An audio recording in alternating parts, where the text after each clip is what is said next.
Isn't it so sexy when your partner says to you, I just love how that pooch on your stomach sticks out about a half centimeter more than your breasts? Or when your partner says to you, you know what? You look so awful in that outfit. No, these things do not turn us on.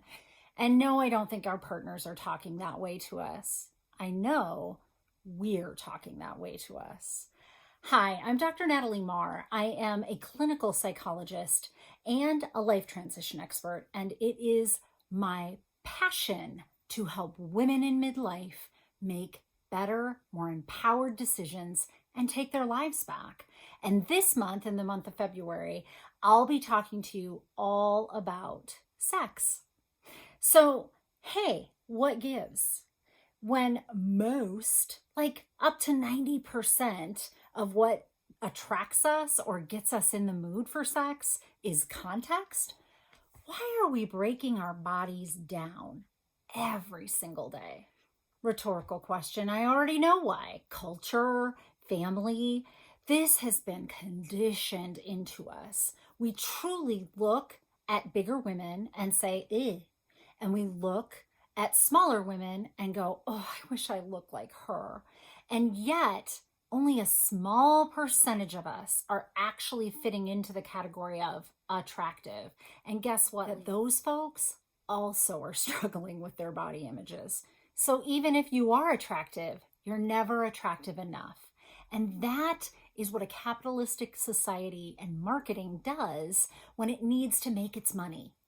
It's selling us on this idea that we're never going to be good enough and we're always going to need the next thing. I just want to point out that when we're tearing our bodies down, that sometimes is one of the biggest contexts in which our sex drives plummet. We aren't attracted or in the mood in large part because we don't want to be with our bodies. So why would our partners want to be with our bodies? At least that's how we're thinking.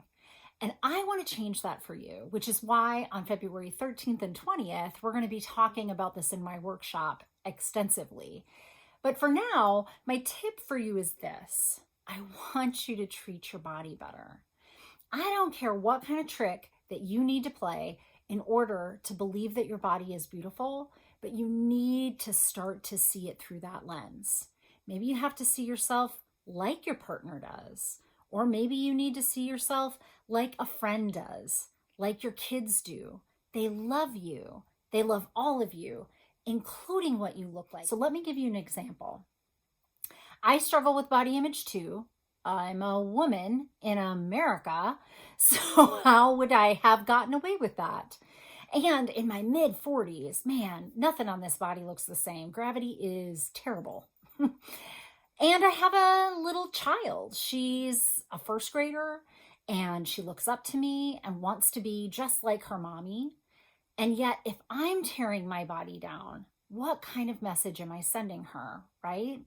So the trick that really helped me reframe how I think about my body is that I know that all the programming and conditioning from society is entrenched in my mind. Like it will be an effort always to look in the mirror and see something that I like instead of going back to those rote messages about why this doesn't look good, this doesn't look good, or this doesn't look good. However, when I think about how my example impacts her, then I change my mindset altogether and can care for this body much more. This body is the vessel that takes care of that little kid. This body is a body that if I can love and she can love, she can learn to love her own body. And if I saved even one child some of this harm of how society tells us how awful we look and how worthless we are and how we need another product, I feel good. And if I can save my own child from that, I feel even better. So that's my trick. Maybe that will work for you. But some of us, it takes a minute to figure out how we're going to wrap our brains around treating our bodies better. So see yourself through another person's eyes if you need to, but treat your body well. Just take a week and see what happens. I'm not saying that it's the only piece of context that feeds into low sex drive, but it's a major component for certain. So treat your body well, do some sort of treatment to it. Allow yourself more sleeping time. Allow yourself less cleaning time. Allow yourself to just be in your body and let your body be itself. Listen and do the thing that feels the best, even if there's a responsibility that's calling your name. Treat your body well. You may have to make concessions and not do the dishes or vacuum today because your body says it's time to rest. And I guarantee you that when we start to get in the mindset of taking care of our bodies, things change considerably. Remember, this has gotten up every day until this point. This has fought off every illness, has dealt with all the pain, has managed through an entire lifetime into midlife with you. And it has never said no one day. Not one. It still is showing up for you. Treat that body well. She deserves it.